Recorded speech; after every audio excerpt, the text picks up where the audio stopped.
نبی پاک علیہ السلام نے فرمایا یقیناً سبحان اللہ کہنا بھی صدقہ ہے، ایک بار لا الہ الا اللہ کہنا بھی صدقہ ہے، اللہ اکبر کہنا بھی صدقہ ہے۔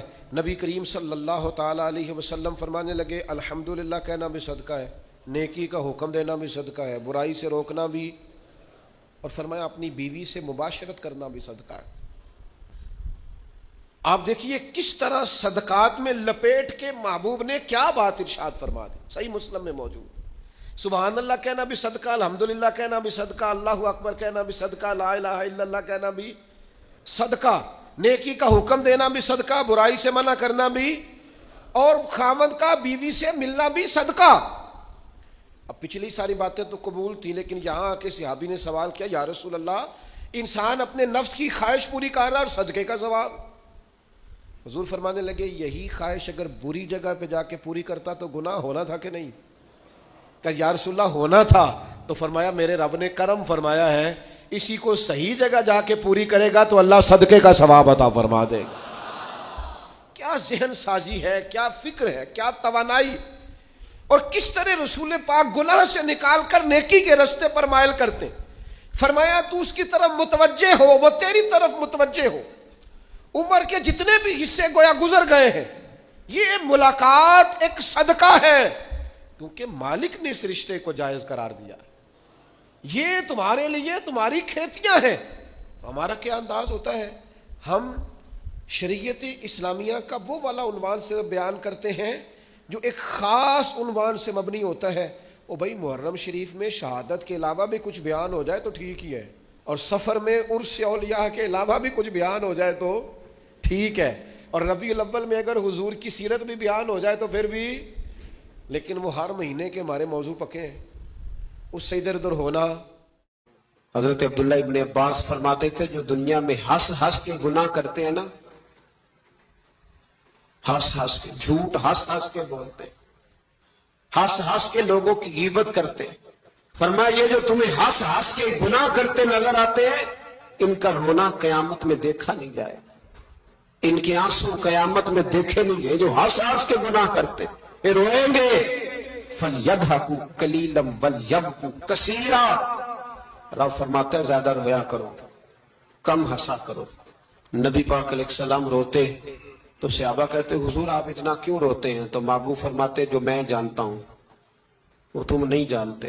بھائیو قبروں میں اکیلے جانا ہے، کبھی غور کرنا، اکیلے، کوئی بندہ ساتھ حساب دینے نہیں جائے گا۔